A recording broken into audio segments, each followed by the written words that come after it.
बिस्मिल्लाहिर्रहमानिर्रहीम। फरमान मुस्तफ़ा सल्लल्लाहु तआला अलैहि वसल्लम, जो मुझ पर एक बार दूध पाक पड़ेगा अल्लाह पाक उस पर 10 रहमतें भेजता है। सल्लु अला हबीब। मुस्कुराना अज़ीम सुन्नत मुबारक राशिद अतारी नूरी दवा खाने की तरफ से और हरम दवा खाने की तरफ से, और आप देख रहे हैं मुजर्रब नुस्खे। अल्हम्दुलिल्लाह एक नुस्खा लेकर आया हूँ। बाल, जिनके बाल झड़ते हैं ना, गंजापन है, बाल झड़ते हैं, गिरते हैं, बहुत ही आसान नुस्खा है।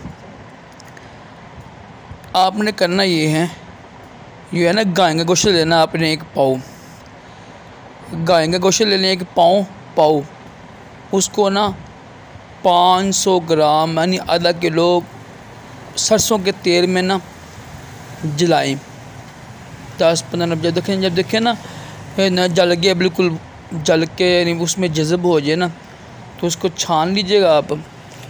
तो ये तेल अपने सर पर लगाएं, इंशाअल्लाह बाल जड़ का बेहतरीन इलाज है, बेहतरीन इलाज है। एक पाव गाय के गोश्त को आधा किलो सरसों के तेल में जलाकर छान कर तेल लगाने से इंशाअल्लाह गंजापन दूर होगा, बाल झड़ना ख़त्म हो जाएंगे। अल्लाह पाक हम सब को तमाम जिस्मानी रूहानी बीमारियों से महफूज रखे। सल्लल्लाहु अलैहि हबीब सल्लल्लाहु अलैहि मुहम्मद सल्लल्लाहु अलैहि वसल्लम।